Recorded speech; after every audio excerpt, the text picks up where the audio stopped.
আজ দুপুরের খাওয়ার জন্য বানাচ্ছি চাল কুমড়ো দিয়ে মুগ ডাল আর তার সাথেই চাল কুমড়োর বড়া। খুবই সুন্দর খেতে। ভিডিওটা লাস্ট পর্যন্ত দেখুন, আশা করি আমার রেসিপিটা আপনাদের পছন্দ হবে। প্রথমেই আমি মুগ ডাল নিয়ে নিচ্ছি। ডালটা একটু ভেজে নেব, তবে এটা কাঁচা মুগ ডালেও করা যায়, তবে আমি আজকে ডালটা একটু ভেজে নেব। গ্যাসের ফ্লেমটা কিন্তু একদম লো রেখেছি। লো ফ্লেমে এটা ভাজতে হবে আর এটা ক্রমাগত নেড়েচেড়ে নিতে হবে যাতে ডালটা সম্পূর্ণভাবে ভালো করে ভাজা হয়। এবার গ্যাসের ফ্লেমটা বন্ধ করে জল দিয়ে দেব আর জলটা একটু ঠান্ডা হতে দেব। তারপর ডালটা কিন্তু ভালো করে ধুয়ে নেব। ভালো করে ধোয়া হয়ে গেলে এবার কড়াইয়ের মধ্যে গরম জল দিয়ে দিচ্ছি। আপনারা চাইলে ঠান্ডা জল দিয়েও ডালটা সেদ্ধ করে নিতে হবে। এবার দেখুন ডালের মধ্যে কিন্তু বয়েল এসে গেছে। এবার উপরে যে ফেনা ফেনা মতন দেখা যাচ্ছে সেটা যতটা সম্ভব হাতা দিয়ে ফেলে দেব। এবার সামান্য হলুদ আর পরিমাণ মতো নুন দিয়ে দিলাম, সাথে আরেকটু আমি গরম জল দিয়ে দিলাম। এবার ডালটা সেদ্ধ হতে দেব। এখানে আমি চাল কুমড়ো নিয়ে নিয়েছি। চাল কুমড়ো একটু লম্বা ধরনেরই পেয়েছি, তবে এটা গোলটা নিলে আরো ভালো হয়। 2 থেকে 3 দিন আগেই মনে হয় আমি বাজার থেকে এটা কিনে এনেছিলাম। তো রেখে দেওয়ার ফলে না একটু কালো কালো এরকম দাগ হয়ে গেছে। তবে উপরের খোসাটাতেই দাগ হয়েছে, ভেতরে কিন্তু একদম ঠিক আছে। চাল কুমড়োর মুখের কাছটা একটু বেশি পরিমাণে কেটে ফেলে দিলাম। তারপর চোকলাগুলো ছাড়িয়ে নিয়ে এবার অর্ধেকেরও কম আমি ডালের জন্য ব্যবহার করছি, তা এখানে ছোট ছোট পিস করে আমি কেটে নিচ্ছি। তবে সাইজ আপনারা ছোট বড় যেরকম খুশি রাখতে পারেন। একটু বেশি ছোট করলে তাড়াতাড়ি সেদ্ধ হয়ে যাবে। এবার এই চাল কুমড়োটা ধুয়ে নেব। এদিকে না ডালের জল কিন্তু শুকিয়ে গেছিল, তো গ্যাসটা আমি বন্ধ করে দিয়েছিলাম। এবার আমি গ্যাসটা অন করে দিলাম। ডালের মধ্যে আমি গরম জল দিয়ে দিলাম আর তার সাথেই কেটে রাখা চাল কুমড়োগুলো দিয়ে ডালটা সেদ্ধ হতে দেব। ডালটা কিন্তু পুরো পরিমাণে সেদ্ধ হয়নি, অর্ধেকটাই সেদ্ধ হয়েছে এখনো পর্যন্ত। আর এদিকে চাল কুমড়োর বড়া বানানোর জন্য বাকি যে চাল কুমড়োটা ছিল সেটা গোল গোল করে কেটে নিচ্ছি।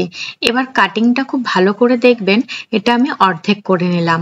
এবার যে মোটা পাটটা আছে এটা একটা ছুরির সাহায্যে এমন ভাবে কাটতে হবে যাতে পুরোপুরি অর্ধেক না হয়ে যায়। দেখতেই পাচ্ছেন আমি কিভাবে কাটছি। আর পেছনের অংশটা কিন্তু জোড়া থাকতে হবে, এটা যাতে কাট না হয়। আমি আরেকটা কেটে দেখিয়ে দিচ্ছি। দেখুন আমি কিভাবে কাটিংটা করছি, যাতে এইভাবে দুটো পোর্শন আলাদা পুরোপুরি না হয়। আর এই পেছনের পোর্শনটা কিন্তু জোড়া থাকতে হবে। এটা একটু বেশি কাট হয়ে গেছে, তাতে কোনো ব্যাপার না, কিন্তু দেখুন উল্টো দিকে কিন্তু জোড়া আছে। এবার আমি ওই ডাল বানানোর জন্য এখানে একটা উচ্ছের ব্যবহার করছি। উচ্ছেগুলো আমি যতটা সম্ভব পাতলা পাতলা করে কেটে নিচ্ছি। এবার এটা আমি ধুয়ে নেব। আর সেই পকোড়ি বানানোর জন্য এখানে আমি একটা পেস্ট বানিয়ে নিচ্ছি। কালো সর্ষা, হলুদ শস্য আর তার সাথেই লঙ্কা, নুন আর লঙ্কা দিলে অনেক সময় সর্ষে বাটার সময় কিন্তু একটা তিতকুটে ভাব চলে আসে, সেটা আর হবে না।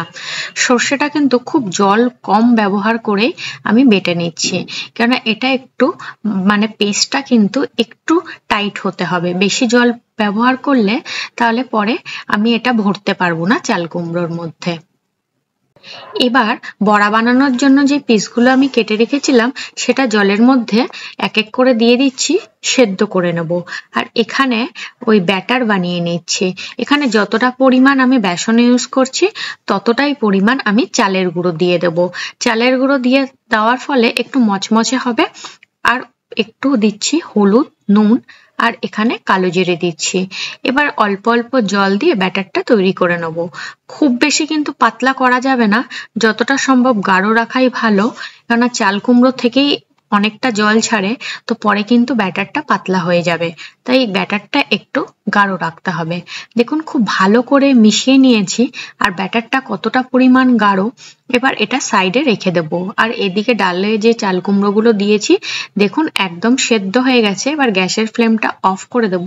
একটা কড়াইয়ের মধ্যে সর্ষের তেল দিয়ে দিলাম। তেল গরম হলে শুকনো লঙ্কা, তেজপাতা আর 5 ফোড়ন দিয়ে দিয়েছি। তবে 5 ফোড়নের মধ্যে লক্ষ্য রাখবেন রাঁধুনিটা যেন অবশ্যই থাকে। এবার এখানে কেটে রাখা করলাগুলো দিয়ে দিলাম, উচ্ছেগুলো দিয়ে দিলাম। এবার এটা এপাট ওপাট করে ভেজে নেব। হালকা একটু ভাজা হয়ে গেলে এখানে একটু আদা বাটা দেব। আদা বাটাটা দেওয়ার পর খুব বেশি ভাজার দরকার নেই, সঙ্গে সঙ্গে ওই সেদ্ধ করা ডালটা দিয়ে দেবো। এখন কিন্তু খুবই গরম কড়াই, তাই একটু একটু করে আমি ডালটা ঢালছি, কারণ ছেটা আসার একটা ভয় থাকে। এবার একটু নাড়াচাড়া করে দেব। এটা ততক্ষণ একটু সেদ্ধ হতে দেবো যতক্ষণ না বয়েল আসে। দেখুন ডালে কিন্তু একদম বয়েল চলে এসেছে। এবার ঢাকা দিয়ে গ্যাসের ফ্লেম বন্ধ করে দিচ্ছি। আর এখানে চাল কুমড়োগুলো কিন্তু সেদ্ধ হয়ে গেছে। এবার জল থেকে তুলে একটু ঠান্ডা করে নেব। একটা প্লেটের মধ্যে ঠান্ডা হতে দেব। আর এখানে যতটা সম্ভব না এরকম চেপে চেপে জলটা ফেলে দেওয়ার চেষ্টা করব। আমি সর্ষের যে পেস্টটা বানিয়ে রেখেছিলাম ওটা না চাল কুমড়োর মধ্যে এরকম ভাবে কিন্তু ঢুকিয়ে দেব।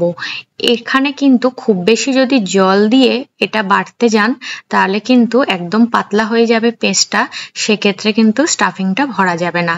তাই জন্য এটা যদি সম্ভব হয় একটু হাতে শিলনোড়াতেই বেটে নেওয়ার চেষ্টা করবেন। স্টাফিং গুলো সব ভরে দিলাম। এবার যে ব্যাটারটা বানিয়ে রেখেছিলাম তার মধ্যে চাল কুমড়োর দুপাশে ভালো করে ব্যাটার লাগিয়ে নিলাম। আর কড়াইয়ে তেল গরম হতে দিয়েছিলাম। একটা একটা করে কড়াইয়ের মধ্যে চাল কুমড়ো দিয়ে দেবো। এবার 1 মিনিট মতন এটা দিয়ে কিছু নাড়বো না, 1 মিনিট পর উল্টে দেবো। এইভাবে উল্টে পাল্টে এটা গোল্ডেন ব্রাউন হওয়া পর্যন্ত ভেজে নেব। এইভাবে পুরভরা চাল কুমড়োর বড়া বাড়িতে খেয়ে দেখবেন, খেতে কিন্তু দারুণ লাগে। তো এক এক করে চাল কুমড়োর বড়াগুলো আমার ভাজা হয়ে গেছে। আজকে দুপুরের লাঞ্চ থালি কিন্তু একদম রেডি। সাথে দুটো শুকনো লঙ্কা নিয়ে নিয়েছি, এই বড়ার সাথে শুকনো লঙ্কা খেতে আমার দারুণ লাগে। আর এদিকে ডাল তো আগেই হয়ে গেছে, ঢাকা দিয়ে রেখে দিয়েছিলাম। এবার ডালটা একটু নেড়ে চেড়ে নিচ্ছি, কারণ ওপর থেকে একটু পাতলা আর গাঢ়টা নিচে রয়েছে, তাই একটু নেড়ে চেড়ে বাটির মধ্যে তুলে নিচ্ছি। আর স্যালাড হিসাবে আজকে এর সাথে একটু শসা নিয়ে নিচ্ছি। আপনারাও বাড়িতে এইভাবে ট্রাই করবেন, খেতে কিন্তু খুব সুন্দর। আর যদি আমার রেসিপিগুলো ভালো লেগে থাকে অবশ্যই চ্যানেলটিকে সাপোর্ট করবেন।